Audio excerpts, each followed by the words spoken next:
अगर मान लीजिए 40 मुसलमान पे कार्रवाई हो रही है और अगर 5 हिंदू दिख रहे हैं तो किसी के घर में उठ के जाके घुस के हिंदुओं के घर में पकड़ पकड़ के ले आए कि सर इन लोगों का मन नहीं भर रहा है, इनको 40 मुसलमान पे 40 हिंदू चाहिए, अभी 5 मिले, आप लोग 35 लोग आएंगे क्या मेरे साथ जेल जाने के लिए? ये क्या तराजू लेके घूम रहे हैं, टमाटर तोल रहे हैं, प्याज तोल रहे हैं कि मुसलमान पर हुआ तो हिंदू पे भी उतना ही करो तब मानेंगे कि बराबर का कर रहे हो? एक बार सुनिए इनकी बात को। अगर इस तरह की कोई कदम उठाए गए तो फिर सर पे कफन बांध के लोग निकल भी आएंगे मैदान में, ज़्यादा दिन इंतज़ार नहीं कर पाएंगे। अब ज़्यादती की इंतहा, सब्र की इंतहा हो रही है। अगर मतलब होना है तो फिर ठीक है, वो ये बिल्कुल जायज़ बात है कि एक दफ़ा कार्रवाई हो रही है। 90%, 95% मुसलमानों की गिरफ्तारी हो रही है, 2-4% में उनकी हो रही है, उसकी कोई हैसियत नहीं। 10% में उनकी मान लीजिए। और ये जो एपिसोड है इसको उसी निगाह से अगर देखा जाए तो ऐसा नहीं है कि मुस्लिम ही खाली इसमें मुजरिम है।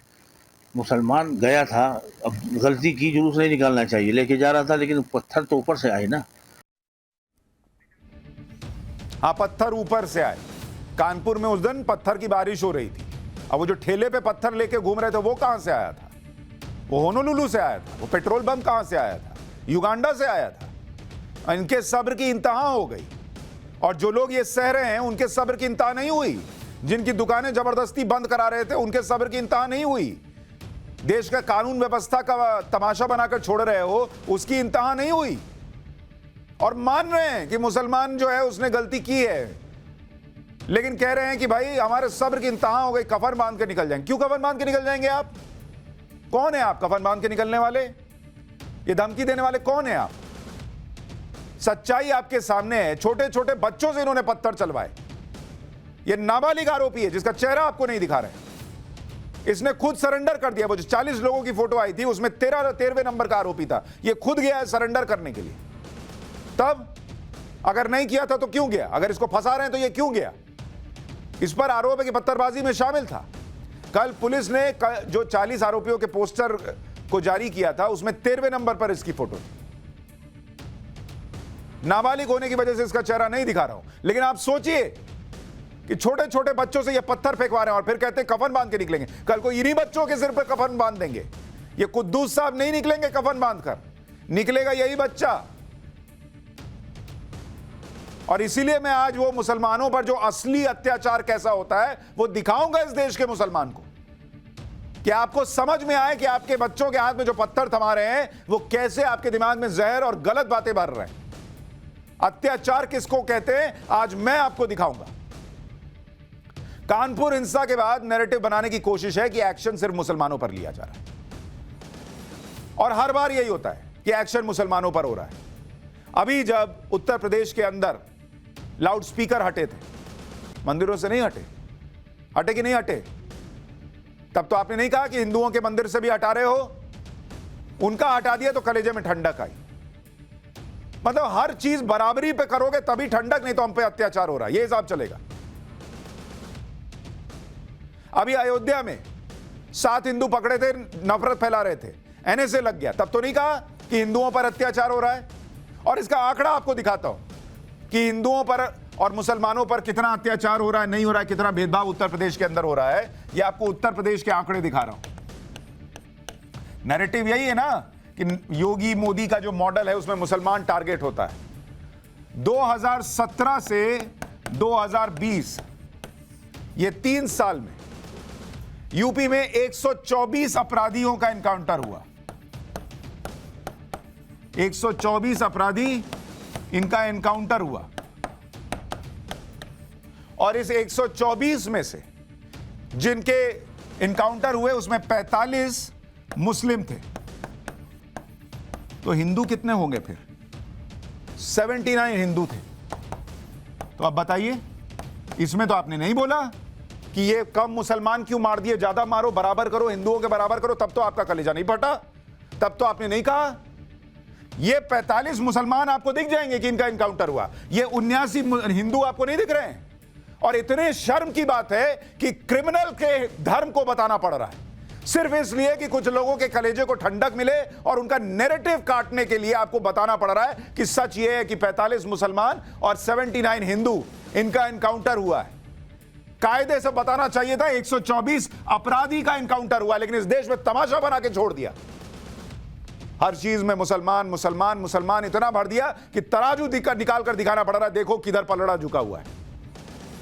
और इस आंकड़े को अगर आप देखेंगे तो 3 साल में, इस 3 साल में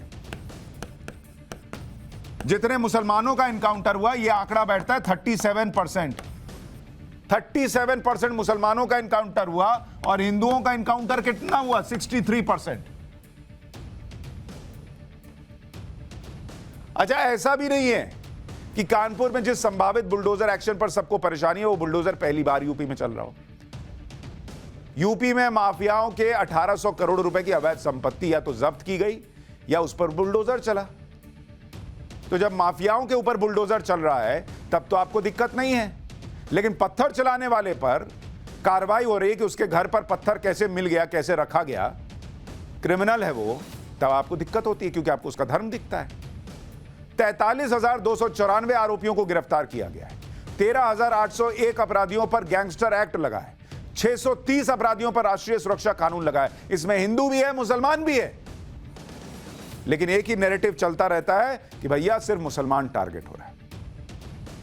यूपी में अगर बुलडोजर चला तो हिंदू मुस्लिम नहीं देखा गया। यूपी में अगर लाउडस्पीकर उतरे तो मस्जिदों से भी उतरे, मंदिरों से भी उतरे। नैरेटिव कोई भी बनाया गया, धमकियां भले ही दी जाएं, लेकिन कानून अपना काम कर रहा है। यूपी में योगी राज में पुलिस एक्शन ले रही है। कानपुर में 3 जून को जो हिंसा करने वाले थे उनकी गिरफ्तारी हो रही है। आज 9 आरोपी अरेस्ट हो गए और इनमें 5 आरोपियों का पीएफआई कनेक्शन बताया जा रहा है। अब समझ में आया कि पीएफआई क्यों कह रहा था कि मुसलमान टारगेट हो रहे हैं। उनको पता था कि हम अरेस्ट होंगे। इन 5 आरोपियों के बारे में कहा जा रहा है कि इनके खिलाफ 2019 में सीए के खिलाफ प्रदर्शन में भी केस दर्ज हुआ था। कानपुर हिंसा में अब तक 50 लोग पकड़े जा चुके हैं और पुलिस ने आज भी आरोपियों के नए पोस्टर जारी किए हैं। जिन अवैध मकानों से पत्थरबाजी हुई थी वहां की आज छानबीन की गई है। एक तरफ विक्टिम कार्ड खेला जा रहा है, एक तरफ धमकियां दी जा रही। या तो भाई तुम विक्टिम हो सकते हो, दबे कुचले हो सकते हो, और नहीं तो तुम पत्थर चलाने वाले हो सकते हो, तुम कफन बांध के निकलने वाले हो सकते हो। जब मूड किया पत्थर चला दिया, जब मूड किया आप जो है वो विक्टिम कार्ड निकाल दिया कि हम पे तो अत्याचार हो रहा है। पत्थर चलाओ, पेट्रोल बम चलाओ और जैसे ही एक्शन होने लगे तो आंसू बहाओ कि हम पे अत्याचार हो रहा है। ये तो गजब का तमाशा चल रहा है बॉस। राजस्थान के एक मौलाना को सुनिए, ये मौलाना को सुनिए और कहिए कि क्या ये लोग प्रताड़ित हैं, ये किसी डर में है, ये किसी खौफ में है। सुनिए जरा इस आदमी को। सही है तो फिर हम ऐसे कानून के खिलाफ भी जाएंगे, और अगर कानून के खिलाफ है तो एक बात तवज्जो से सुन ले, चाहे वो बूंदी जिले का प्रशासन हो, चाहे पूरे देश की हुकूमत हो, तवज्जो के साथ इस बात को सुन ले कि अगर मेरे आका की शान में गुस्ताखी उसने की है, जो कि की है, और अगर कोई और भी करेगा तो इस बात को कान खोल कर सुन ले, उस पर एक्शन ले ले। अगर एक्शन नहीं लेंगे तो मुसलमान रिएक्शन देगा। और मुसलमान जब रिएक्शन देता है तो तवज्जो से सुने, तारीख उठाकर देख ले, जब जब जिस कौम के खिलाफ मुसलमानों ने रिएक्शन दिया है उनके लिए जमीन रब्बे जुल जलाल ने तंग फरमा दी। वो दौड़े दौड़े फिरते रहे, उन्हें जमीन का एक टुकड़ा तक नसीब नहीं हुआ। तो अगर तुमने एक्शन नहीं लिया तो फिर हम रिएक्शन देंगे। और ये कोई गुजारिश नहीं है, खुली चेतावनी है।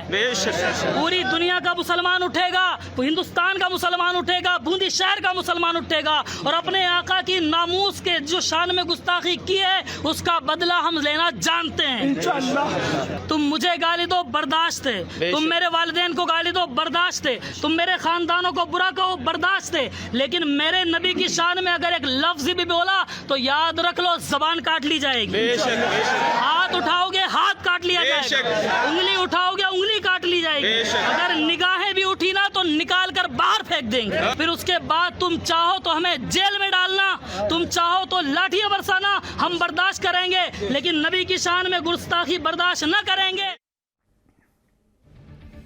जुबान काट लेंगे, हाथ काट लेंगे, काटा काटी की बात चल रही है और ये डरे हुए हैं। खबरों के पीछे की खबर पहुंचाते हैं हम, आपकी आवाज को मुद्दा बनाते हैं हम। टाइम्स नाउ नवभारत को यूट्यूब पर लाइव देखिए, सब्सक्राइब करिए और बेल आइकन जरूर दबाइए।